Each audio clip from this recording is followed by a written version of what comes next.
¿Qué se entiende por ciencia de datos? Un campo multidisciplinar que posee varios sentidos, una historia reciente y aplicaciones diversas. En el método Ciencia de esta edición, la ciencia de datos.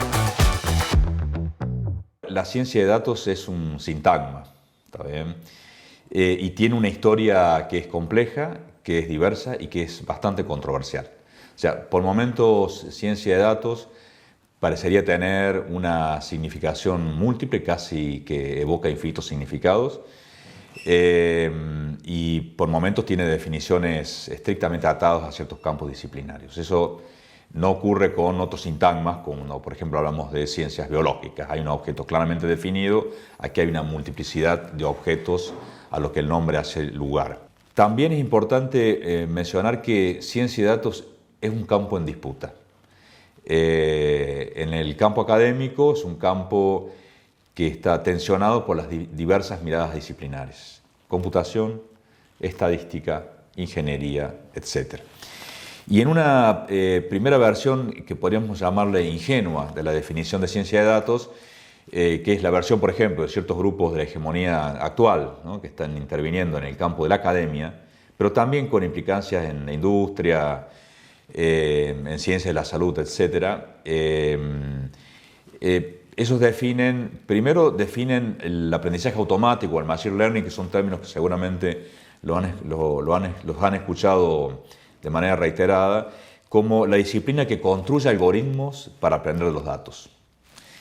En contraposición, de manera complementaria, el aprendizaje estadístico, que reuniría el conjunto de las líneas disciplinares que están vinculadas a la modelización y a la estimación de modelos a partir de los datos.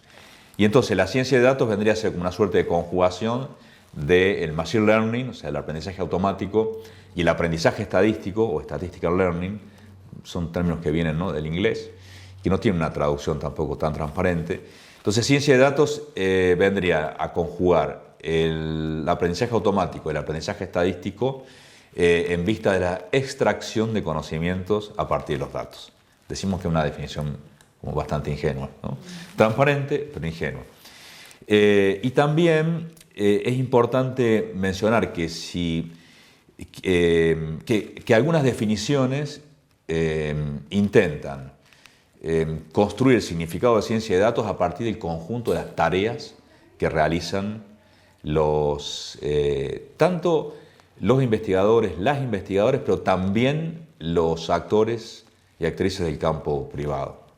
O sea, estas tareas hacen alusión a recolección, la preparación, que algunos van a llamar curación de datos, exploración, la representación, la transformación de los datos, cómputos, la modelización y la visualización. Cierta completación del significado de ciencia de datos se alcanza o se logra cuando estudiamos ciertos momentos de la historia de la ciencia de datos, que son momentos de la historia de un sintagma, como decíamos. ¿Está bien? Ciencia de datos. Bueno, ¿cuáles son estos momentos que van a ir construyendo significados en torno a ciencia de datos, o que le van a ir dando ciertos perfiles semánticos a la ciencia de datos? Bueno, por un lado va a surgir un cambio epistémico, que es el pasaje de los fundamentos a la acción, planteado en esos términos. Cuando nosotros miramos la literatura de la historia del término ciencia de datos, nos vamos a encontrar, por ejemplo, con una primera aproximación en el año 60, una conferencia muy famosa, un texto muy famoso, pero que reúne varias intervenciones, de John Tukey, que es un investigador, un referente del campo de la estadística. Él publica en el 62 un paper que se llama El futuro del análisis de los datos, y convoca una reformulación del campo académico. Tukey venía siendo un referente de los fundamentos matemáticos de la estadística, y convoca una reformulación, un pasaje de los fundamentos a la acción, un pasaje de la inferencia estadística en términos de fundamentos a una acción en términos de análisis de datos. O sea, basta de fundamentos, comencemos a analizar los datos. ¿Desde dónde está hablando Tukey? Tukey está hablando desde Princeton, pero también está hablando de los laboratorios telefónicos Bell, ¿no? Habla de una doble pertenencia. Y el término ciencia de datos comienza a aparecer ya más explícitamente a partir del año 2000, aproximadamente 2001. Hay varias publicaciones en esa etapa. La de Cleveland también, de Laboratorios Bell, la de Cleveland es bien importante. Y él publica una conferencia que se llama Data Science, Ciencia de Datos, un plan de acción para expandir, dice Cleveland, las áreas técnicas del campo de la estadística. O sea, un proceso de expansión de la estadística y nuevamente un pasaje de los fundamentos a la acción. Otro cambio epistémico muy profundo, que a mí me parece muy importante, que lo trabajan varios autores en la literatura, que nuevamente no son solamente personajes de la academia, van a tener una fuerte participación en desarrollos industriales, militares, etc. Por ejemplo, Brainman. Si ustedes piensan en una variable respuesta y un conjunto de variables explicativas, ¿no? Por ejemplo, podríamos pensar en la relación entre PSA, que es el antígeno prostático, y ciertas variables como la edad, el peso, etc. Ahí tendríamos un problema, que sería modelizar la relación entre, en vistas de estudios sanitarios, etcétera, problemáticas de cáncer, etcétera, la relación entre el antígeno y ciertas variables de las cuales se quiere alcanzar un modelo explícito y cognoscible. O sea, se quiere determinar cómo, por ejemplo, la variable edad explica al antígeno prostático. O sea, hay una puja por modelizar, o sea, siguiendo la corriente de modelización histórica, así como estoy también forzando, ¿no?, la enunciación, pero así como hay una obsesión que viene dada desde la mecánica clásica newtoniana por la introducción de ciertas leyes que son transparentes, es decir, que son explicitadas, que se pueden escribir en una pizarra, aquí también hay una tradición y eso se va a llamar la cultura generativa, es decir, interesa poder escribir el modelo que es una instancia de recorte matemático del problema real. O sea, el conocimiento del modelo, frente al surgimiento de una cultura predictiva. Por ejemplo, interesa predecir qué película te va a gustar en función de todas las opciones, cientos, tal vez miles, de series, películas inconclusas que viste o no viste y que optaste por. Así, no importa si el modelo es explicitable, sino que funcione en términos de predicción. Entonces, esa puja entre la cultura generativa, un modelo claro y transparente que se puede exhibir, frente a estos modelos de caja negra, que algunos llaman los modelos del machine learning, más cercanos a redes neuronales, en los cuales el modelo no se puede explicitar de manera clara y transparente, pero sí que tiene una potente fuerza predictiva. Lo que vimos a lo largo de las últimas décadas es el triunfo de la cultura predictiva.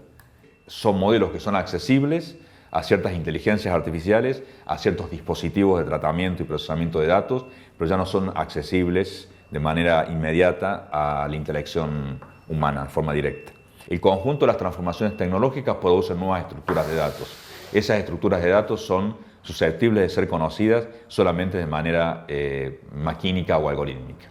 Pero además, por otro lado, también las nuevas formas de las dinámicas de la globalización del capital y las nuevas maneras de valorización y una suerte también de desterritorialización del trabajo y la integración de trabajadores y trabajadoras en la cadena mundial, y esa integración solamente es susceptible a partir de potentes dispositivos predictivos que no son susceptibles nuevamente de ser escritos en la pizarra, por así decirlo.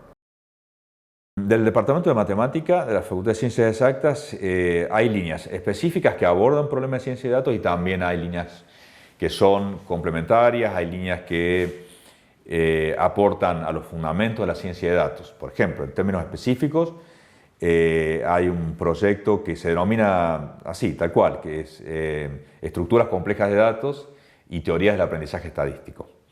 en el sentido de statistical learning, de machine learning, ¿no? De aprendizaje de máquina o automático y aprendizaje estadístico. Ese es un proyecto que a lo largo de los últimos casi 10 años viene haciendo aportes a la ciencia de datos en torno a problemas específicos, problemas teóricos y también problemas aplicados.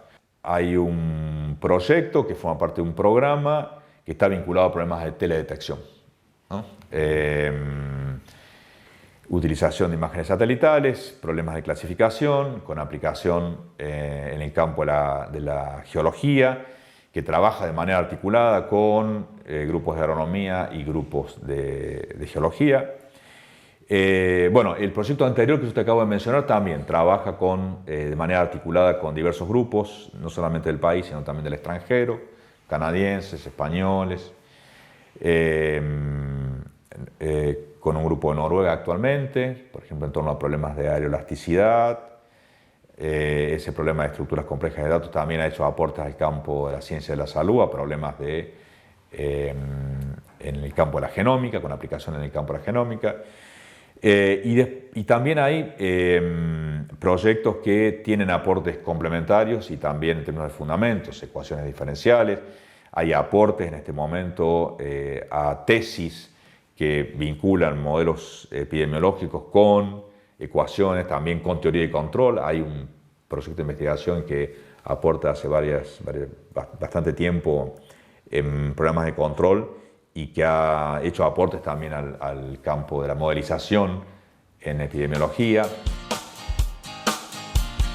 Uno de los proyectos que vincula a la ciencia de datos con epidemiología nació en la pandemia de COVID-19.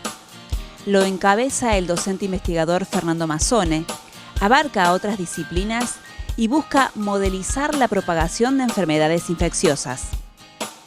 Nuestra área de investigación dentro de la matemática se denomina ecuaciones diferenciales. Últimamente estamos trabajando interesados en cómo aplicar esta área de la matemática al estudio de la propagación de enfermedades infecciosas. Básicamente lo que consiste es, como en todo problema de modelización matemática, en definir determinadas variables que a uno le interesa estudiar de este fenómeno, por ejemplo, cantidad de infectados o datos que tengan que ver con la estructura de la población en cuanto a su posición geográfica, por ejemplo, o definir variables en torno a qué cepa de virus hay. Muchas veces una misma enfermedad tiene diversas cepas.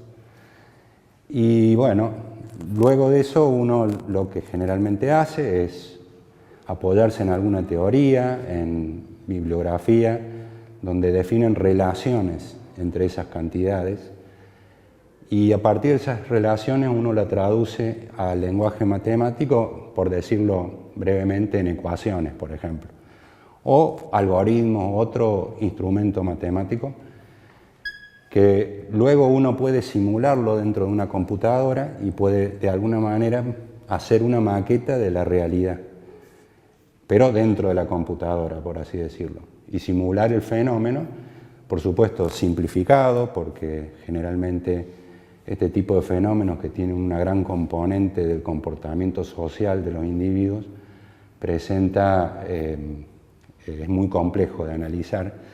Entonces uno tiene que hacer recortes de esa realidad y en función de esos recortes, bueno, le da prioridad a determinadas variables que a otras.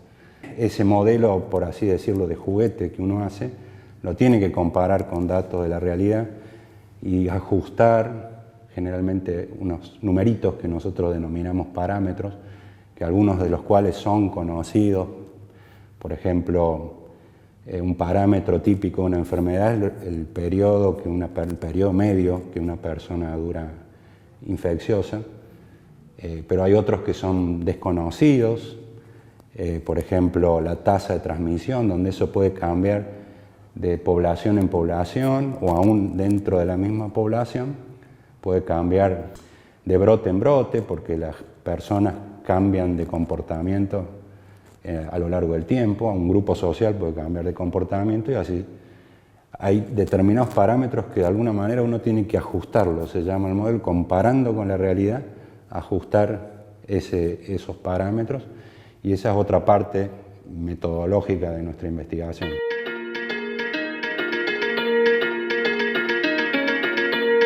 Nosotros empezamos desde el Departamento de Matemática del proyecto PIDE Integro, empezamos esta investigación después de la pandemia. La verdad que eso fue el disparador de nuestro interés en este tipo de cosas. Y el grupo de investigación está compuesto por docentes e investigadores del Departamento de la Facultad de Exactas, pero se han ido sumando otras personas interesadas en la temática, en particular Melina, que está en la Facultad de Veterinaria, y bueno, y actualmente hay un alumno becario que es del Departamento de Física, estudiante de Física. Mi incorporación en este proyecto es reciente, pero se vienen trabajando con líneas relacionadas al desarrollo de modelos de enfermedades contagiosas, básicamente, dentro de las cuales se encuentra la encefalitis equina del oeste. Esta enfermedad es una enfermedad viral en la que participan numerosos agentes como los vectores, que son múltiples especies de mosquitos, aves silvestres, y que afecta de manera importante a equinos y humanos. El estudio de estas enfermedades representa todo un desafío porque tienen un comportamiento muy complejo desde lo epidemiológico y lo ecológico, y cuando surgen generalmente lo hacen en forma de brotes, y esto impacta profundamente en la producción agropecuaria, pero también en la economía y en la salud pública. Y esto es un tema que en lo particular me interesa muchísimo porque es una de las líneas que trabajé durante el doctorado y me interesa continuar con la modelación de enfermedades y el diseño de estrategias de control y prevención, que es, creo, el fin último que persiguen estos modelos también. Nosotros trabajamos interdisciplinariamente porque no es el área matemática la mía, es fundamental el trabajo con varias disciplinas, como es este caso. Nosotros desde la parte de veterinaria aportamos desde la clínica, epidemiología, la biología, y se utilizan datos generalmente que pueden recopilarse de estudios previos, publicaciones científicas hechas a nivel mundial, pero hay que tratar de adaptarlas al contexto donde uno trabaja, y suele ser muy difícil por ahí tener ese tipo de datos que provienen muchas veces incluso de ensayos experimentales. Los modelos requieren de numerosos tipos de datos. Obviamente los modelos son una representación simplificada de fenómenos reales, que en este caso es la propagación de una enfermedad. Hay datos que pueden obtenerse de bibliografía previa, de publicaciones previas, como ser cantidad de enfermos en alguna región, casos incidentes en aves, en equinos, en humanos, y otros datos más complicados de obtener, por ejemplo, como son las tasas de transmisión. Muchas veces se tienen que estimar, incluso obtener de ensayos previos, experimentales, y si no, se tiene que trabajar con lo que se llama incertidumbre para ir ajustando a medida que se va modelizando esos datos, esos valores.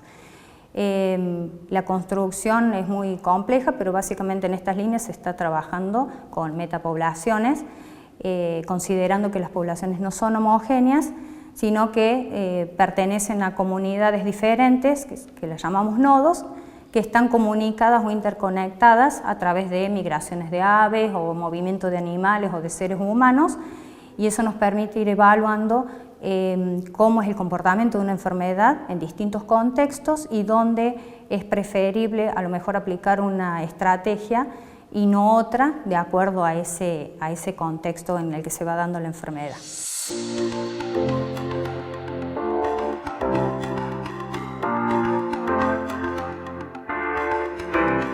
Nuestro interés al principio empezó durante la pandemia con el problema de distribuir vacunas de manera eficiente. Una de las aplicaciones de la modelización es generar instrumentos para generar políticas de salud pública. Y uno de ellos es si uno tiene como ocurría durante la pandemia, que en un momento dado había una provisión limitada de dosis de vacuna que había que repartirla en el territorio. Entonces nos preguntamos qué instrumento matemático podemos usar para hacer una decisión, digamos, racional de esos recursos. Entonces empezamos de alguna manera mirando el COVID-19. A la vez que, bueno, también durante la pandemia hicimos otro tipo de cosas, sí, ajustar modelos quizá un poco más simples.